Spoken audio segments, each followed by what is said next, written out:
Hair cut, facial কোন, মেডিকোট, petticoat যা কোন আপনি সব করতে এটা আপনার যে ককটেল বানায় যে গান পাউডার ভেতরে থাকে সেই গান পাউডার, এটা হলো গান পাউডার যে ককটেল বানায় না, এই যে ককটেল বানানোর একটা উপাদান। ক্যাম্পের বিষয়ে সরকার ছাড়া অন্য কেউ করার কথা নয়, কারণ আমিও জায়গা না। এখানে এরা বিল্ডিং বানাচ্ছিল, মাদক বিক্রি করতেছিল, মারামারির সরঞ্জাম রাখতেছিল, সেটা আমরা জব্দ করছি।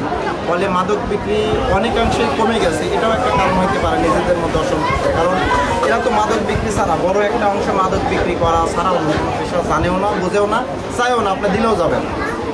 আপনি যদি অফারও করেন যে আমার এখানে 20,000 টাকা মাসে বেতন আসবেন, এদের দিন শেষে ঘুরে ফিরে মাদকের মধ্যেই থাকতে হবে, কেন কিন্তু নগদ ইনকাম, বসে থেকে ইনকাম।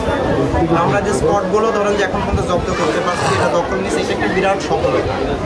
ভিজিটিং কার্ড দিছি, সব দিছি, মানে একজন অফিসার এবং পুলিশের পক্ষ থেকে যা আপনারাই তো পরামর্শ দেন যে ভাই এটা করেন, এটা করলে ভালো হবে। আপনাদের পরামর্শ শুনেন, যা করা লাগে আমরা শতভাগ করছি, আমাদের আয়ত্তের বাইরে গিয়েও যেটা করা লাগে সেটা করছি। তারপরে ধরেন যে সফলতা আছে, কিন্তু জেনেভা কেমন মানে আপনার জন্মের আগে থেকেই আপনি জানেন, মানে প্রথম যে বাংলাদেশের সবচেয়ে অপরাধের মানে খারাপ জায়গা সেটা হলো যে আত্মঘারী জেনেভাকে। আমার মতে হচ্ছে যে এখানে লোকজনের থেকে আমরা মতামত দিচ্ছি যেমন যে কোনো সময়ের তুলনায় জেনেভা এখন অনেকটা নিরাপদ, কিন্তু কয়েকটা লোক মুসলিমে কিছু লোকজন এই যে হঠাৎ আধিপত্য বিস্তারের কারণে এই যে মারামারি করে এদের হচ্ছে যে শিকার হয় সাধারণ মানুষ। এখন আমাদের ধরেন অভিযান চলমান করে আপনাদের পুরো জেনেভা ক্যাম্প করলাম, দেখালাম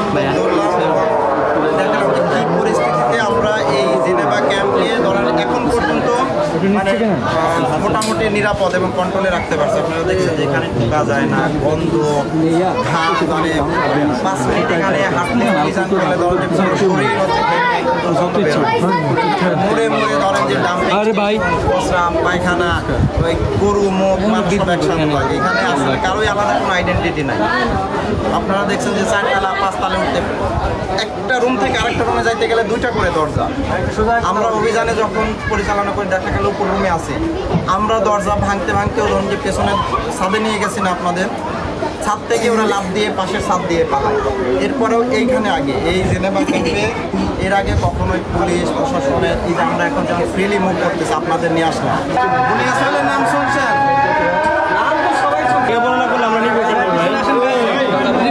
এখানে একমাত্র তোরাই সত্য কথা বলিস, তাই না? এছাড়া আর কেউ বলে না। সব করতে এয়ারপোর্ট, হেয়ার কাট, ফেসিয়াল কোন, মেডিকোট, পেডিকোট যা কোন আপনি সব করতে এটা তা ধরেন যে কি বলবো 20 ভাগও হচ্ছে যে অনিরাপদ। এটা এখন আগের যে কোনো সময়ের তুলনায় যথেষ্ট নিরাপদ, কিন্তু দিন শেষে তো আপনি দেখতেছেন আশেপাশে মানে এর চেয়ে করুন, এর চেয়ে গিঞ্জি এলাকা আমরা যেটা বলি আর বাংলাদেশের দ্বিতীয়টা নাই।